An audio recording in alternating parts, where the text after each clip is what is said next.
con todo. Hace una semana subí a mi canal de YouTube un video dando información respecto a las medidas laborales adoptadas en el Decreto de Urgencia 038-2020, que regulaba las medidas complementarias para mitigar los efectos económicos para los trabajadores del sector público como para los trabajadores del sector privado.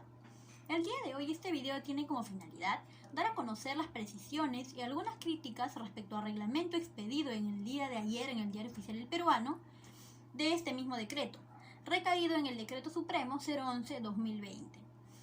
El ámbito de aplicación de este decreto, de este reglamento, van a ser, al igual que el mismo decreto de urgencia, tanto los trabajadores del sector público como los trabajadores del sector privado. Si bien es cierto, el decreto de urgencia había establecido que los empleadores que no puedan adoptar el trabajo remoto o la licencia con goce de haber, podían adoptar otras medidas necesarias respetando el principio de continuidad. Este reglamento ha precisado qué supuestos se encuentran dentro de los empleadores que no puedan adoptar el trabajo remoto, como los que no puedan adoptar la licencia con goce de haber. ¿Qué supuestos se deben dar? El reglamento nos dice dos supuestos. 1. La imposibilidad por la naturaleza de las actividades y 2. Por el nivel de afectación económica. En el primer rubro tenemos que cuando la naturaleza de las actividades hace imposible o requerir la presencia del trabajador de forma indispensable, es decir, cuando es necesario que el trabajador se presente presencialmente a su centro de labores, y 2. Cuando no resulta razonable la compensación de horas por razones objetivas, como por ejemplo, cuando la jornada del empleador cuente con distintos turnos que permitan cubrir las 24 horas del día. Otro, cuando por la naturaleza riesgosa de las actividades, la extensión del horario puede poner en peligro la vida o la seguridad y salud de los trabajadores. 3. Cuando el horario de atención del empleador se sujete a restricciones, ya sea por ley u otras disposiciones normativas. Y 4.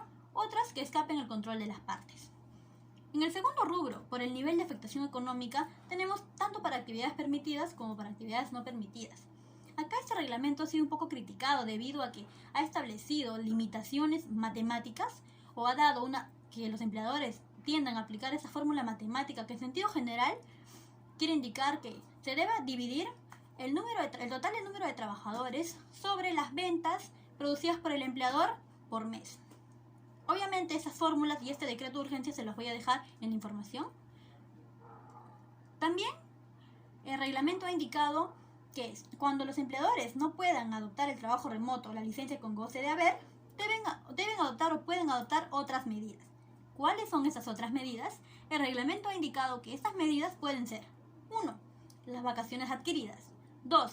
Adelantar vacaciones. 3. La reducción de las remuneraciones con la reducción del horario de trabajo, de la jornada de trabajo, con la correspondiente remuneración.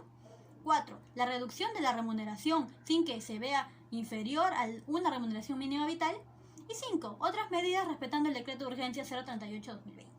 Entonces, el reglamento también ha dejado claro que antes de que el empleador adopte estas medidas, debe informar previamente a los trabajadores como a la organización sindical o en su defecto a los representantes con la finalidad de negociar o llegar a un acuerdo que permita satisfacer el interés de ambas partes.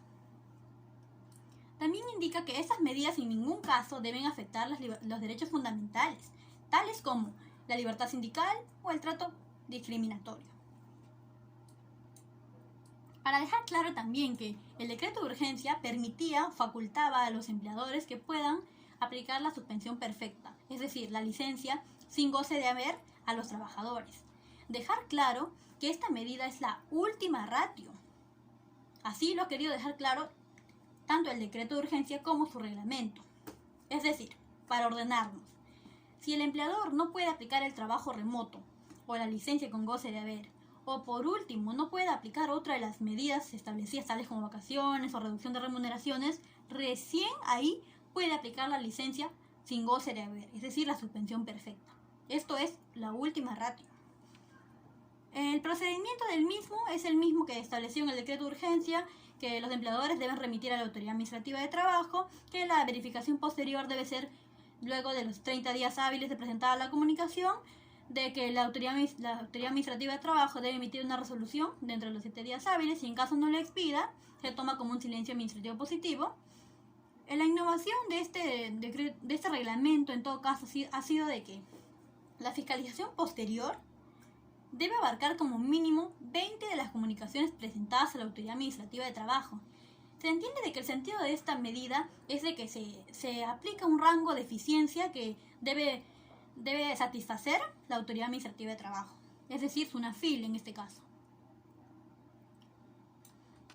Otra de las innovaciones o de las precisiones de este reglamento es de que si se comprobaba la falta de correspondencia entre la declaración jurada presentada por el empleador y la realidad de los hechos, es decir, su verdadera situación económica y financiera, el empleador tenía que abonar la remuneración que no le había abonado debido a que se encontraba con suspensión perfecta y, de ser el caso, la reanudación inmediata de las labores. Este reglamento ha indicado que este pago de la remuneración que el trabajador no percibió debido a que se encontraba con suspensión perfecta debe darse en un plazo no mayor de 48 horas. Otra de las precisiones del reglamento ha sido de que, en caso de que haya una declaración falsa o fraude a la ley, se van a dar consecuencias tanto administrativas como incluso penales. Es decir, comunicando o oficiando al Ministerio Público por el delito contra la fe pública. El reglamento también ha indicado que se puede imponer una multa a favor de la entidad de entre 5 y 10 unidades impositivas tributarias. Otra de las medidas es que ya también lo indicaba el decreto de urgencia, que estas medidas duran o tienen vigencia de 30 días calendario posterior a la emergencia sanitaria. ¿Cómo es el trámite de esa suspensión perfecta? El reglamento ha querido o ha dado dos tipos de rubros, o dos tipos de supuestos. El primero, que sea una suspensión perfecta de carácter suprarregional o nacional, y el otro, de un carácter local o regional. La diferencia de ambas es a quién se va a remitir la comunicación. El primero, es decir, el carácter suprarregional o nacional, se va a informar a la plataforma virtual del Ministerio de Trabajo, lo que va a ser validado posteriormente por la Dirección General de Trabajo del Ministerio de Trabajo. De carácter local o regional va a ser remitido o tramitado por la Dirección General, por la Dirección de Prevención y Solución de Conflictos, o la que haga sus veces de Dirección o Gerencia Regional de Trabajo y Promoción del Empleo.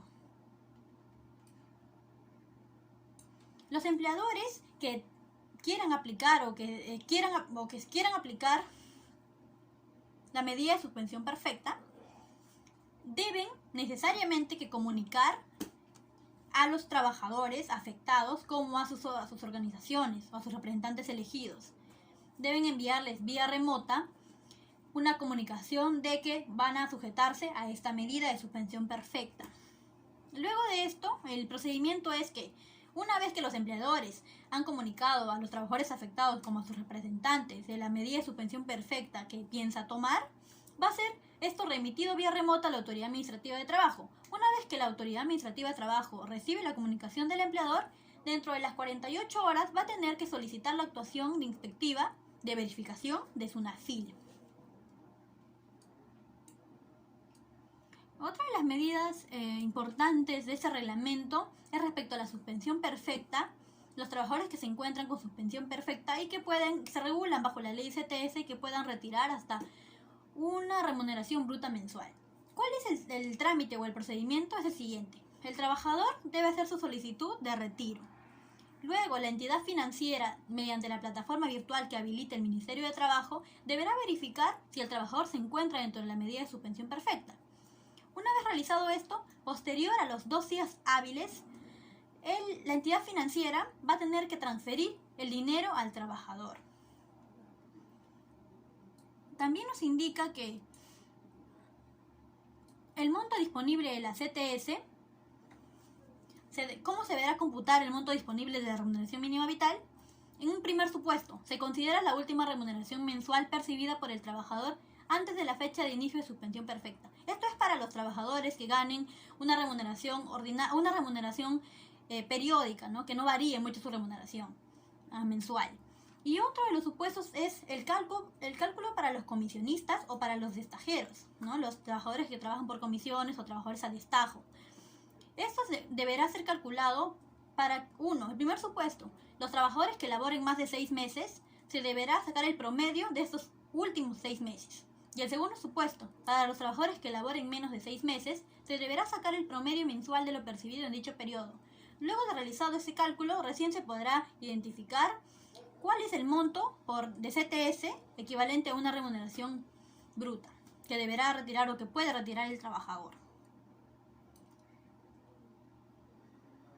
Han habido algunas críticas respecto a este desembolso de la CTS. Personalmente, la posición con la que me acojo es que, si bien es cierto, estamos en una medida excepcional, no debemos olvidar que la naturaleza de la CTS es prevenir las contingencias que se derivan de un cese del vínculo laboral o de un despido. Entonces, en este supuesto no nos encontramos en un despido, nos encontramos en una suspensión. Por eso yo soy crítica en indicar que se desnaturaliza un poco la función o la naturaleza de la CTS, ¿no? Que es prevenir contingencias frente a un despido. El otro de los supuestos era los trabajadores que no cuentan con saldo en la CTS. Se había indicado que estos trabajadores podían solicitar a su empleador el adelanto de la CTS del mes de mayo del 2020 y la gratificación del mes de julio del 2020. El reglamento indica que el trabajador debe acompañar su solicitud de adelanto de la CTS o de la grati un documento que sustente que no cuenta con saldo en su CTS. Ojo, los trabajadores deben adjuntar ese medio probatorio que certifique que no cuentan con dinero disponible en su cuenta de CTS. El reglamento también ha indicado que, al igual que el mismo decreto de urgencia, que este desembolso deberá ser efectuado, o ese adelanto deberá ser abonado a los trabajadores dentro de los primeros 5 días de efectuada la solicitud del trabajador. 5 días calendario. Para los trabajadores de la microempresa, se había indicado, debido a que no cuentan con CTS por disposición legal, de que podían acogerse a un préstamo que les debería realizar Salud, ¿no? Es un préstamo económico de protección social de emergencia ante la pandemia del coronavirus COVID-19. Este préstamo era de 700 soles mensuales por cada mes calendario vencido que dure la suspensión perfecta, hasta por un máximo de 3 meses. El reglamento ha indicado algunas precisiones al respecto. Así, en el artículo 16 nos indica que estos trabajadores los supuestos para que se pueda acceder a este préstamo es a. Encontrarse sujeto a régimen de la microempresa conforme a la información que obra en el Registro Nacional de Micro y Pequeña Empresa, es decir, REMIPE, o la planilla electrónica del Ministerio de Trabajo. B. Deben estar comprendidos en la suspensión perfecta de labores. Y C. Deben percibir una remuneración bruta de hasta 2.400 soles. Es decir, si los trabajadores de las microempresas quieren acogerse a este préstamo de 760 soles, deberán cumplir esos 3 requisitos. Deben encontrarse registrados en una REMIPE, es decir, en una micro pequeña empresa, deben estar suspendidos perfectamente y deben ganar menos de 2.400 soles o hasta 2.400 soles. Otra de las precisiones del reglamento es de que la prestación económica va a ser pagada por el Seguro Social de Salud a los 5 días hábiles de recibida la información de los trabajadores con suspensión perfecta por el MINTRA y siempre que se haya presentado la solicitud al Seguro Social de Salud a través de la plataforma que para tal fin se habilite. Acá hay que dejar claro que el Ministerio de Trabajo, por ley, está obligada a implementar la plataforma necesaria para que las entidades financieras puedan acceder a esta información y poder dar los beneficios a los trabajadores. El derecho a solicitar la prestación económica de 760 soles va a vencer a los 90 días determinada la suspensión perfecta de labores. Ojo, hay un término. Otra de las medidas es en las facilidades para el cumplimiento del depósito de la CTS. Tenemos que el reglamento indica que el empleador que de manera excepcional se acoja a ese beneficio, ya habíamos indicado que el decreto de urgencia indicaba que en algunos supuestos los empleadores podían aplazar, postergar el pago de la CTS del mes de mayo del 2020 hasta el mes de noviembre del 2020, con excepción de los siguientes casos. 1. Cuando la remuneración bruta del trabajador sea hasta 2.400 soles o cuando los trabajadores se encuentren bajo suspensión perfecta de labores. El decreto de urgencia, acá quiero dejar claro que el decreto de urgencia establecía que en cualquier caso se podía postergar el pago de la CTS del mes de mayo hasta noviembre, con excepción de estos 2 casos que ya mencioné. El reglamento ha indicado de que el empleador que de manera excepcional se acoja a dicho beneficio deberá comunicar al trabajador de ello hasta el último día hábil de abril del 2020. Acá vemos, ¿Cuál es la excepción? Porque el decreto de urgencia indicaba que en todos los casos, menos esos dos supuestos, el empleador podría postergar el pago. Entonces, la excepción son esos dos supuestos. Pero acá el reglamento indica que el empleador que de manera excepcional se acoja a este beneficio de postergación, si sabemos que la excepción son los dos supuestos, o sea, la excepción no es que el empleador pueda acogerse a esta postergación, esa es la regla general. Entonces ahí vemos una discordancia en el decreto y el reglamento. Y también el artículo 20 nos indica que la CTS del mes de noviembre, es decir, la CTS que no se ha pagado en mayo y que se pague en noviembre, debe contener además el monto del mes de mayo del 2020, es decir, el pago íntegro, así como los intereses devengados a la fecha del depósito, salvo que el depósito correspondiente al mes de mayo del 2020 se haya realizado con anterioridad. Estas son algunas de las precisiones que quería mencionar respecto al reglamento y las precisiones que ha indicado sobre el decreto de urgencia 038-2020. No olvidar que el inicio de la cuarentena fue el 15 de marzo de este año. También indicar que no lo he mencionado porque es mucha información, que igualmente lo voy a dejar acá en la información de mi video de YouTube, que la autoridad inspectiva, en el marco de la verificación de la suspensión perfecta o de la comunicación de la suspensión perfecta, debe reportar esta siguiente información.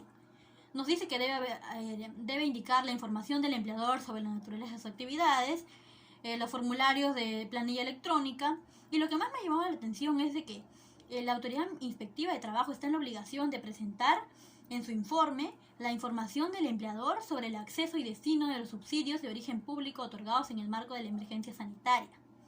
Entonces acá vemos que esos beneficios o subsidios en específico son el subsidio del 35% de la planilla de los trabajadores que ganen hasta 1.500 soles, que se había otorgado este beneficio a muchos empleadores. Entonces la autoridad inspectiva de trabajo está en la obligación de presentar en su informe qué es lo que ha hecho el empleador con este dinero, cómo el empleador ha manejado ese subsidio. ¿Habrá cumplido con pagar a sus trabajadores o habrá realizado algún tipo de fraude? Esto tendrá que dejarlo claro, dejar constancia en la autoridad inspectiva. Entre otras muchas informaciones que la autoridad inspectiva de trabajo deberá informar en su respectivo informe. También lo voy a dejar acá en el link de abajo. Y también les invito a que revisen el anexo que se encuentra en el Decreto Supremo 011-2020 sobre la cuantificación del criterio para determinar la afectación económica. Acá vamos a ver un tipo de fórmula matemática que podrán sujetarse o podrán tener acceso a los empleadores, sobre todo, ¿no? Porque quieran acceder a ese tipo de suspensión perfecta u otras medidas que la ley indica. Eso es todo por hoy. Cualquier pregunta la pueden dejar acá abajo en la información o en los comentarios. Y hasta pronto. Espero haber ayudado y gracias. Buenas tardes.